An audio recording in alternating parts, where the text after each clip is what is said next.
और हम बात कर रहे हैं कि सरकार का रवैया क्या है हमारे साथ।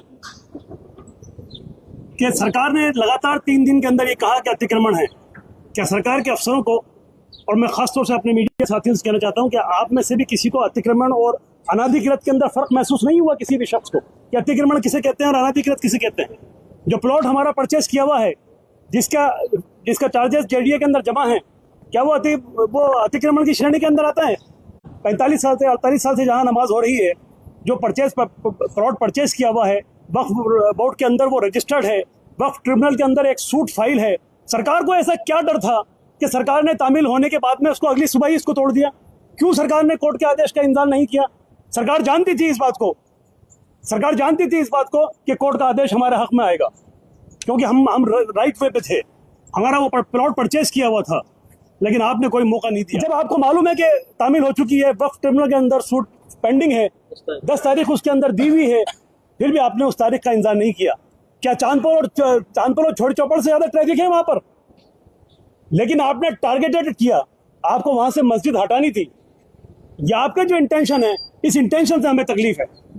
आपने जो कदम उठाया है उस कदम से हमें तकलीफ है। कौन लॉ एंड ऑर्डर की बात नहीं कर रहा है आज इस देश के अंदर? क्या हम नहीं कर रहे हैं या सरकार नहीं कर रही है? जब सुप्रीम कोर्ट का स्पेसिफिक डायरेक्शन है कि आप 15 दिन का नोटिस दिए बगैर कोई कार्रवाई नहीं करेंगे, पहले आप 15 दिन का नोटिस देंगे। और इसी सुप्रीम कोर्ट के ऑर्डर्स के ऊपर हमने जहाजपुर के मुकदमों को स्टे करवाया था। सरकार ये बात भी जानती थी कि आपने पहला मकान तो तोड़ा 22 तारीख को, 20 दिन पहले, लेकिन आपने मस्जिद को नोटिस नहीं दिया, आपने किसी भी मंदिर वालों को नोटिस नहीं दिया। आपने उनको धोखे में रखा, उनको दिलासे में रखा कि हम छोड़ देंगे।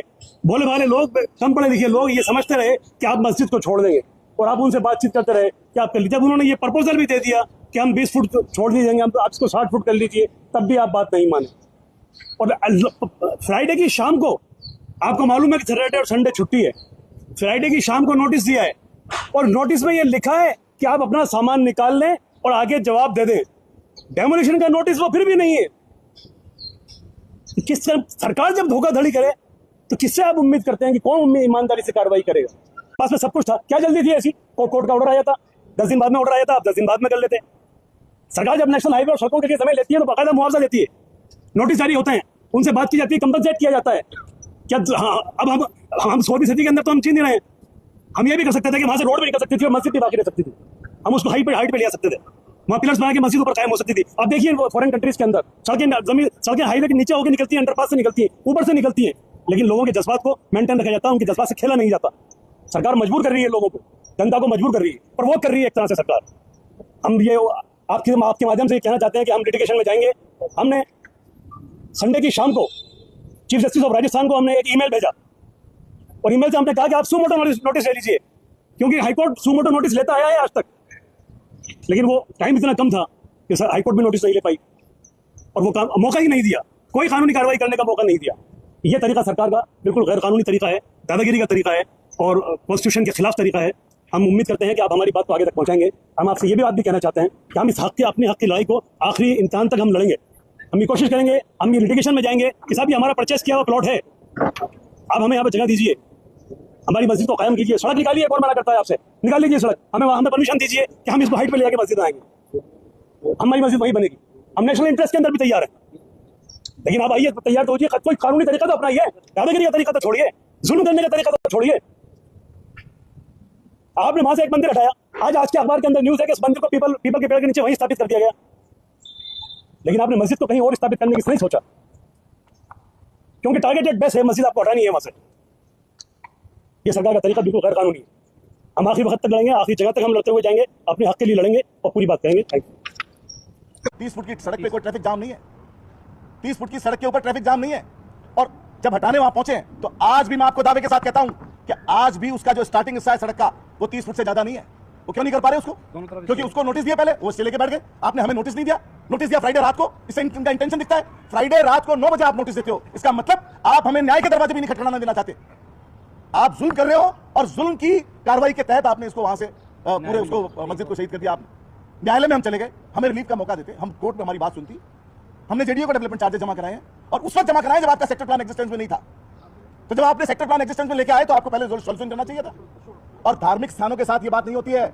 अभी गोविंद मार्ग हटाने की बात कर रहे हैं, ये कर देंगे, ये गोविंद मार्ग को चौड़ा कर देंगे, वहां गुरुद्वारा है, वहां मंदिर है, कर देंगे ये। भूमाफियाओं के इशारों पे खेल रही है जेडीए, और पता नहीं किन के इशारों पे उन्होंने टारगेटेडली ये काम किया है। टोटल इन्होंने किसी भी चीज को फॉलो नहीं करा, झूठा आश्वासन देते रहे और फ्राइडे को नोटिस देते हैं कि मंडे को तोड़ेंगे। आप सब लोगों को पता है, ज़्यादा दोहराने से फायदा नहीं है। हमारी जो दुख है वो इस दुख की बात है कि हमने तमाम अधिकारियों से बात कर ली, मुख्यमंत्री से टाइम लिखाया, वहाँ से टाइम नहीं मिला, गवर्नर साहब से टाइम लिखाया, वहाँ से टाइम नहीं मिला। सबसे बड़ी बात जो हमारी मांगे हैं उसको आप समझें। हम ये चाहते हैं कि इस पूरे घटनाक्रम का न्यायिक जांच होनी चाहिए। इसकी न्यायिक जांच हो कि इसके अंदर कौन से ऐसे अधिकारी है जिसने सरकार को अगर मंशा के विपरीत काम कराया, मंशा के अनुरूप काम कराया, तो दूध का दूध पानी का पानी हो जाए। जो भी दोषी अधिकारी हैं उनकी जवाबदेही तय होनी चाहिए। किन लोगों ने ये कार्रवाई सारे विधि सम्मत कागज होने के बावजूद इस मस्जिद को शहीद किया। तीसरी, हमें पुनर्निर्माण की इजाज़त मिले इसके अंदर, चाहे मास्टर प्लान को कम करना पड़े, 80 फीट की जगह चाहे हमारे को 20 फीट 60 फीट रास्ता करें, 20 फीट की मस्जिद हमारे को दोबारा बनाने के लिए अनुमति दी जाए सरकार द्वारा, क्योंकि हमारे पास लीगल आइडेंटिटी है, हमारे पास लीगल पेपर है। अब हम मजबूर होकर कि हम मालवीय नगर के लोग कहाँ नमाज पढ़ें, तो अपनी ज़मीन को खरीदा। आपके पास कागज़ हमारे मौजूद है, हमारे पास में कागज़ दिखाएं, लेकिन उस मीडिया में लिखा आ रहा था कि अवैध मस्जिद। बड़ी शर्म की बात है ये कि आप मीडिया वाले साहिबान सच्चाई की जिससे हमें उम्मीद है और वो इस तरह के दिख रहे हैं कि अवैध मस्जिद। अरे हमारी खरीदी हुई ज़मीन थी, उसमें वक्फ बोर्ड में उसका रजिस्ट्रेशन मौजूद है, सब कुछ हो रहा है, और लेकिन आप लोगों ने ये एक भी बात नहीं मानी है। सच्चाई की बात तो सच्चाई से साफ कीजिए, उसको बताइए लोगों को। और आज उसको एकदम से शहीद कर दिया। 4-5 बार मीटिंग हम वहाँ के जेडीए साहिबान आए जवाहर सर के थाने में और उन्होंने की, और उनसे भी हमने गुजारिश की कि देखिए आप उस जगह को जो आप निकालना चाह रहे हो, 80 फुट करना चाह रहे हो, बजाय 80 फुट के कुछ कम कर दीजिए ताकि हमारी मस्जिद रहे, हम नमाज पढ़ते रहें, हमें और कुछ नहीं चाहिए। अरे सभी लोग इबादत करते हैं अपनी अपनी। नूरानी मस्जिद नंदपुरी मालवीय नगर की फैक्ट्स पूरे आपके सामने आ चुके हैं। हम ये चाहते हैं कि इस पूरे घटनाक्रम का न्यायिक जांच होनी चाहिए। इसकी न्यायिक जांच हो कि इसके अंदर कौन से ऐसे अधिकारी है जिसने सरकार को अगर मंशा के विपरीत काम कराया, मंशा के अनुरूप काम कराया, तो दूध का दूध पानी का पानी। जो भी दोषी अधिकारी हैं उनकी जवाबदेही तय होनी चाहिए। किन लोगों ने ये कार्रवाई सारे विधि सम्मत कागज होने के बावजूद इस मस्जिद को शहीद किया। तीसरी, हमें पुनर्निर्माण की इजाजत मिले इसके अंदर, चाहे मास्टर प्लान को कम करना पड़े, 80 फीट की जगह चाहे हमारे को 20 फीट 60 फीट रास्ता करें, 20 फीट की मस्जिद हमारे को दोबारा बनाने के लिए अनुमति दी जाए सरकार को, क्योंकि हमारे पास लीगल आइडेंटिटी है, हमारे पास लीगल पेपर है। चौथी, जितने भी धार्मिक स्थान है राजस्थान में, जहां भी, चाहे कोई हमारी किसी भी मजहब धर्म की चीजें हों, हम ये नहीं कहते कि हम मुसलमानों की बात करने के लिए बैठे हैं सिर्फ और सिर्फ, लेकिन एक बात और कहना चाहता हूँ कि इस देश में, इस प्रदेश में शांति, सौहार्द और जितनी भी बातें हमसे सरकार चाहती है, हमारे अकेले की जिम्मेदारी नहीं है। सरकार को भी खुद को आगे आना पड़ेगा, क्योंकि ये सब 22 वर्षा है।